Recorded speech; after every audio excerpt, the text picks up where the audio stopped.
नमस्ते, मैं अलका ठाकुर हूं और आप सभी का अलका मेडिकल क्लासेस में स्वागत है। तो आज हम क्या डिस्कस करेंगे कि हमारा बॉडी क्यों कांपता है। देखिए, बॉडी कांपने का एक रीजन होता है, ये अच्छा है या फिर ये खराब है, इसको भी हम ही समझेंगे और हमें समझना भी चाहिए क्योंकि हमारे बॉडी में ये सभी चीजें होती है। हम ये जानते हैं कि जब हमें फीवर होता है, जब बहुत हाई फीवर होता है तब बॉडी कांपती है। तो ये बॉडी क्यों कांप रही है, इससे बॉडी में क्या होगा, बॉडी अगर कांपेगी तो हमारे बॉडी में उस वक्त क्या हो रहा होता है। देखिए, जब भी आपका बॉडी कांपता है तो उस कंडीशन में आपका जो बॉडी है, उस कंडीशन में आपका जो बॉडी है वो क्या करता है, आपके बॉडी की जो मांसपेशियां है वो बहुत तेजी से सिकुड़ती है और फिर फैल जाती है। अब ये क्यों होता है, यहां पे एक चीज होता है कि आपका अगर ये हार्ट है, ठीक है, माना कि अगर ये आपका हार्ट है तो इसमें से बहुत सारे ब्लड वेसल्स इधर उधर गए हुए हैं। तो हार्ट क्या करता है, हार्ट एक पंपिंग सिस्टम है, पूरे बॉडी में ब्लड के सर्कुलेशन को कौन मेंटेन करता है, हमारा हार्ट करता है। अब पूरे बॉडी में एक टेम्परेचर भी होता है। मैंने आपको एनाटॉमी और फिजियोलॉजी के लेक्चर में ये समझाया था कि होम्योस्टेसिस क्या होती है। मेडिकल टर्म में हम होम्योस्टेसिस किसको बोलते हैं, हम उसी चीज को बोलते हैं जो हमारे बॉडी में टेम्परेचर को मेंटेन करके रखती है। मतलब अगर आप बाहर देखोगे, कभी गर्मी है, कभी सर्दी है, कभी बरसात है, लेकिन बॉडी के अंदर जो सभी अंग पड़े हुए हैं उनका भी एक टेम्परेचर होता है। वो ज्यादा सर्दी में, ज्यादा गर्मी में कैसे सर्वाइव कर पा रहा है, क्योंकि बॉडी हमारा क्या करता है, हमारे बॉडी के अंदर के टेम्परेचर को मेंटेन करके रखता है। उसी प्रोसेस को हम होम्योस्टेसिस बोलते हैं। तो जब आपके बॉडी के अंदर का वातावरण खराब होने लगता है, बिगड़ने लगता है, इधर से उधर जाने लगता है, उस कंडीशन में ही आपका बॉडी कांपता है। मतलब यह है कि जब बॉडी कांपेगा तो आपकी जो मांसपेशियां है वो काफी तेजी से फैलेगी और फिर सिकुड़ जाएगी। उस कंडीशन में आपकी जो बॉडी में सभी नसें हैं वो भी बहुत ज्यादा सिकुड़ जाती है, जिसकी वजह से आपका बॉडी कांपने लगता है। मतलब बॉडी आपको बता रहा है कि आपको क्या करना चाहिए, बॉडी में कुछ एबनॉर्मल हो रहा है। ये बॉडी जैसा आपका जो बॉडी है वैसा ये चीजें नहीं है।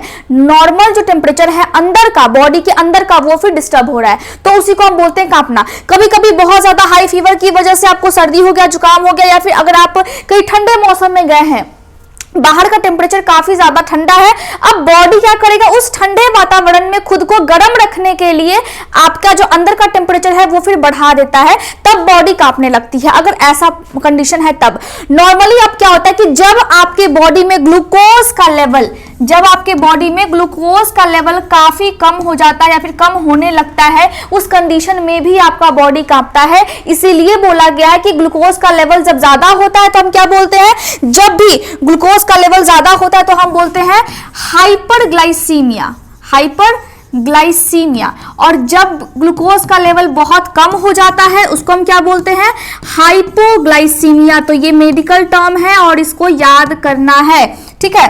तो जब भी आपके बॉडी में ग्लूकोज का लेवल ज्यादा हो जाएगा मतलब हाइपरग्लाइसीमिया, और कम हो जाएगा मतलब हाइपोग्लाइसीमिया, ये चीजें हो जाएंगी। अब होता क्या है कि कभी कभी हम कुछ गलतियां कर बैठते हैं, ऐसी गलती जिसके बाद हमें लगता है कि घर जाएंगे तो बस अब डांट पड़ेगी, पिटाई लगेगी, तो बॉडी में डर के कारण कंपन होने लगता है। अब वो कंपन क्यों होता है, आपके बॉडी में एड्रेनलिन जो हार्मोन होती है उसका जो लेवल है वो काफी ज्यादा हाई हो जाता है। अब एड्रेनलिन जो हार्मोन है वो कहां से निकलता है, वो आपके एड्रीनल ग्लैंड से निकलता है। जो आपकी किडनी होती है, ये दोनों किडनी होती है ना आपके पीछे में, तो किडनी का काम क्या है, छानना है, यूरिन को छानती है ये, लेकिन किडनी के साथ ही इसके ऊपर में छोटा सा एक ग्लैंड होता है, ग्रंथि होती है, जिसको हम बोलते हैं एड्रीनल ग्लैंड।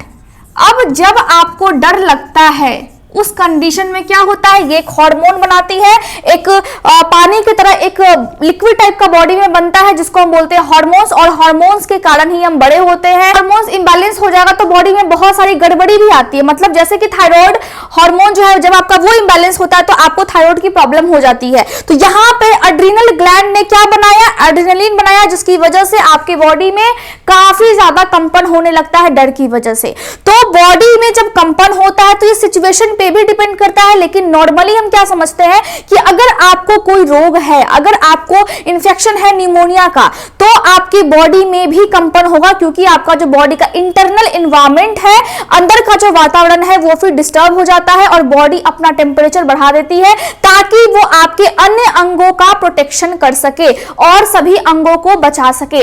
लेकिन बॉडी हमारे बॉडी को बचाने का बहुत ज्यादा कोशिश करती है, लेकिन कभी कभी डिजीज बहुत ज्यादा सीवियर हो जाती है, बहुत कंडीशन खराब हो जाता है मरीज का। उस कंडीशन में इसीलिए बोला जाता है कि कोलैप्स हो गया, ऑर्गन कोलैप्स कर गया। मतलब टेम्परेचर अगर मेंटेन नहीं होता है, हमारे बॉडी के अंदर का जो भी टेम्परेचर है, बॉडी अगर ऐसा नहीं करेगी तो आपके बॉडी के जो ऑर्गन्स है वो फिर फेल हो जाएंगे। इसीलिए आपके बॉडी का टेम्परेचर हाई हो जाता है। जब आपके बॉडी में बैक्टीरियल या फिर वायरल इंफेक्शन लगता है या फिर फंगल इंफेक्शन लगता है तो फीवर क्यों होता है?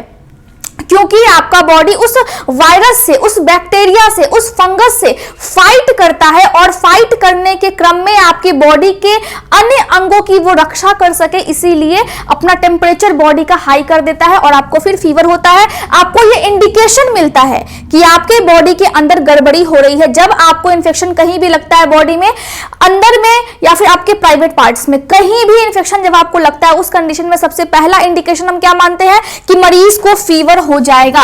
अगर कोई भी इंफेक्शन लगा है तो, या फिर कोई भी डिजीज होती है तो इसीलिए फीवर हो जाता है, क्योंकि आपका बॉडी उससे फाइट करता है और फाइट करने के ही दौरान आपका बॉडी अपना जो टेम्परेचर है वो फिर हाई कर देता है ताकि आपके बॉडी को बचा सके। तो आप समझिए कि किस तरह से आपका बॉडी कांपता है और कंपन के पीछे भी कारण होता है। कभी कभी कोई डिजीज की वजह से आपके बॉडी में कंपन होने लगता है तो आपको डिजीज को ठीक करना है। कभी कभी हाथ यूं ही कांपने लगते हैं तो वो तो हो गया डिजीज की बात। लेकिन अगर आपके बॉडी में ग्लूकोज का लेवल कम हो जाता है, जिसको हमने बोला हाइपोग्लाइसीमिया, उस कंडीशन में आप कुछ मीठा खा सकते हैं, जैसे कि केला खा सकते हैं या फिर कुछ चॉकलेट खा सकते हैं, ताकि आपके बॉडी में आपका ब्लड का ग्लूकोज का लेवल मेंटेन हो जाए और कंपन फिर बंद हो जाए। ठंड लगती है तो आपको क्या करना है, स्वेटर पहन लेना है ताकि बॉडी के अंदर का टेम्परेचर फिर नॉर्मल हो जाए। जब आपको फीवर होता है तो आपको एंटीबायोटिक्स लेना है ताकि आपके बॉडी का टेम्परेचर नॉर्मल हो जाए, कंपन ना हो। लेकिन मैं हमेशा बोल रही हूं और अभी भी बोलती हूं कि आपका बॉडी है और आपको ही इसका ख्याल रखना है।